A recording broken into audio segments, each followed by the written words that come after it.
YouTubers, welcome back to AZ2 Ozarks. Today I want to share with you my recipe for barley yeasted bread. This uses 100% barley, so it's not a mix with wheat, and it just gives you a very hearty loaf that has a slightly nutty flavor, and it also is a denser bread. So if you're looking for Wonder Bread texture, this is not the loaf for you. This loaf works wonderfully with soups and stews, and it also can even make delicious sandwiches, especially something that it has a stronger flavor with it. I will be using barley flour that I purchased through Azure Standard, and I will have a full list of the ingredients listed down in the description below, as well as a link to Azure Standard if you'd like to purchase any of their products. I am an affiliate with them, and so it does help me out a little bit if you use my link to make your orders. Let's go ahead and get started. I like to start by adding all of my dry ingredients first, and we will use 4 cups of barley flour,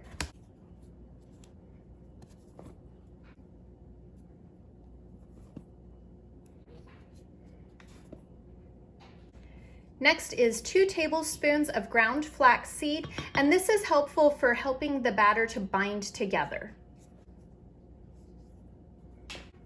1 tablespoon of sweetener. I am using turbinado, which is a raw cane sugar. You can also use brown sugar, coconut sugar, honey, or just omit altogether. 1 tablespoon active dry yeast, 2 teaspoons salt, and 2 cups of lukewarm water.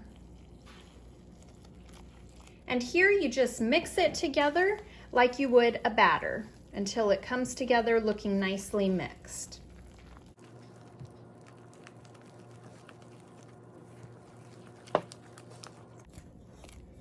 I would say it takes fewer than 2 minutes to get everything mixed in together nicely and incorporated. You don't have to worry about over mixing as you would with a quick bread, just because this is yeast and it is going to take time to rise.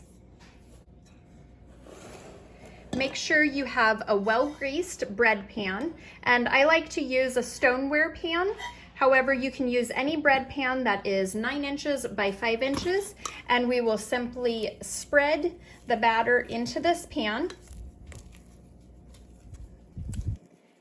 It's kind of like a thick banana bread consistency.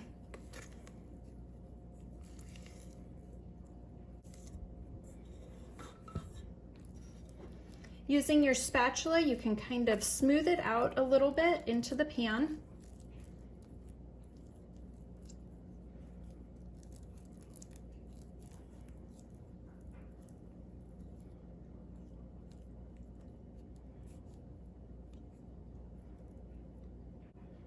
In order to flatten it out nicely, it will require wet fingertips because it is quite a sticky dough.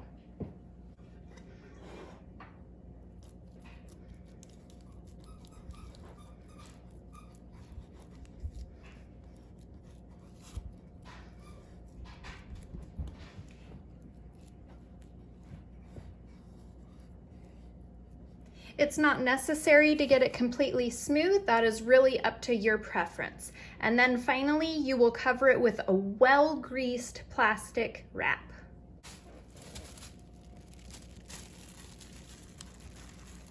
Now that it is covered with well-greased plastic wrap, allow it to rise in a warm place until it starts coming level with the top of your pan. It usually takes about 40 minutes in my experience. The bread has been rising for about 40 minutes, and you can see it is about up to the top of the bread pan, and it's also starting to get some cracking. You want to gently peel the plastic wrap off, and then we will bake it in a preheated oven that's preheated to 350 degrees for about 45 to 50 minutes until it sounds hollow and the inside registers at least 185 degrees Fahrenheit.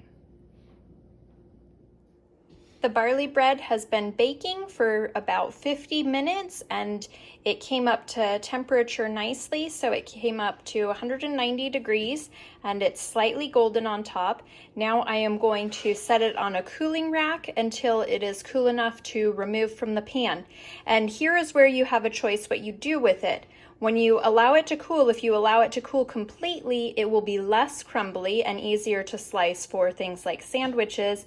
But if you're having it with a hearty stew or something like that, like we are tonight, and it doesn't really matter if it crumbles a little bit, then you can still slice it while it's hot. This loaf of barley bread is still piping hot out of the oven. It's cool enough to handle, probably not the inside, but I have a house full of hungry people eager to eat some stew with some bread, so I will slice into it. And like I said, this will be more crumbly when it is hot. If you want to have it for sandwiches, you'll want to allow it to cool thoroughly. And then it will be much better for slicing for sandwiches at that point.